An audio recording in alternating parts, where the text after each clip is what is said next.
ജ്ഞാനപ്പാന പൂന്താനം. സമൂഹത്തിന് കൈമോശം വന്ന മൂല്യങ്ങൾ തിരിച്ചുപിടിക്കാനുള്ള ശ്രമത്തിൻ്റെ ഫലമായാണ് ഭക്തിപ്രസ്ഥാനം രൂപം കൊണ്ടത്. ഇന്ത്യയുടെ എല്ലാ ഭാഗത്തും പല കാലത്തായി ഇത് പ്രചാരം നേടുകയുണ്ടായി. മലയാള സാഹിത്യത്തിൽ ഭക്തിപ്രസ്ഥാനത്തിൻ്റെ ഉപജ്ഞാതാവായി അറിയപ്പെടുന്നത് എഴുത്തച്ഛനാണ്. മലയാളത്തിലെ ഭക്തകവികളിൽ അഗ്രഗണ്യനായിരുന്നു പൂന്താനം. അദ്ദേഹം തികഞ്ഞ ഒരു ഭാഷാ കവി ആയിരുന്നു.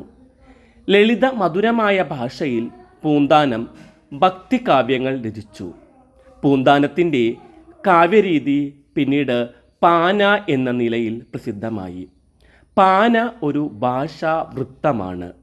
നാടോടി ഗാനരീതിയിൽ നിന്നാവാം ഇത് ഉണ്ടായത്. തൻ്റെ ചുറ്റുപാടുമുള്ള ജനജീവിതത്തിലെ വൈകല്യങ്ങൾ ജ്ഞാനപ്പാനയിൽ പൂന്താനം ചൂണ്ടിക്കാട്ടുന്നു.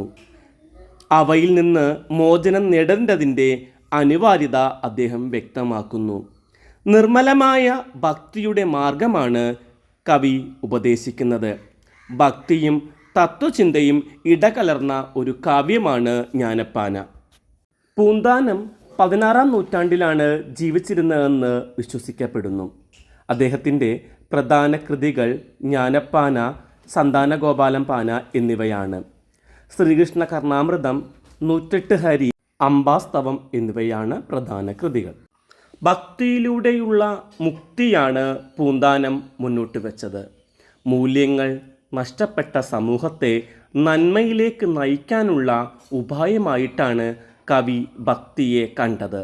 ഇത് ഭക്തിപ്രസ്ഥാനത്തിൻ്റെ ഒരു പൊതു സ്വഭാവമായിരുന്നു. മനുഷ്യർ ജനിക്കുന്നതോ മരിക്കുന്നതോ ഒരുമിച്ചല്ല. ജീവിതത്തിനിടയിൽ നാം ഓരോരുത്തരെ കണ്ടുമുട്ടുകയാണ്. എല്ലാ ബന്ധങ്ങളും ഉടലെടുക്കുന്നതും വികസിക്കുന്നതും അങ്ങനെ തന്നെ. അതിനാൽ ആരോടും ശത്രുതയോ മാത്സര്യമോ പുലർത്തുന്നത് ശരിയല്ല. എല്ലാവിധ മത്സരങ്ങളും അർത്ഥശൂന്യമാണ്. മനുഷ്യജീവിതത്തെ മലീമസമാക്കുന്ന അഹന്ത വെടിയാൻ കവി ഉപദേശിക്കുന്നു. മനുഷ്യൻ്റെ വർദ്ധിച്ചു വരുന്ന ധനമോഹവും അഹന്തയും ജീവിതത്തിൻ്റെ സുഗമമായ പോക്കിന് തടസ്സമാകുന്നു. സമൂഹത്തിലെ പലവിധത്തിലുള്ള അധർമ്മ ചിത്രങ്ങളെ എടുത്തു കാണിച്ച് ചിന്തിക്കാൻ പ്രേരണ നൽകി മോക്ഷപ്രാപ്തിയിലേക്കുള്ള വഴി തുറന്നു കാട്ടുന്ന രീതിയാണ് ജ്ഞാനപ്പാനയിൽ പൂന്താനം സ്വീകരിച്ചിരിക്കുന്നത്. ആധ്യാത്മിക ബോധനത്തിൻ്റെ മഹനീയ മാതൃകയാണ് ജ്ഞാനപ്പാന.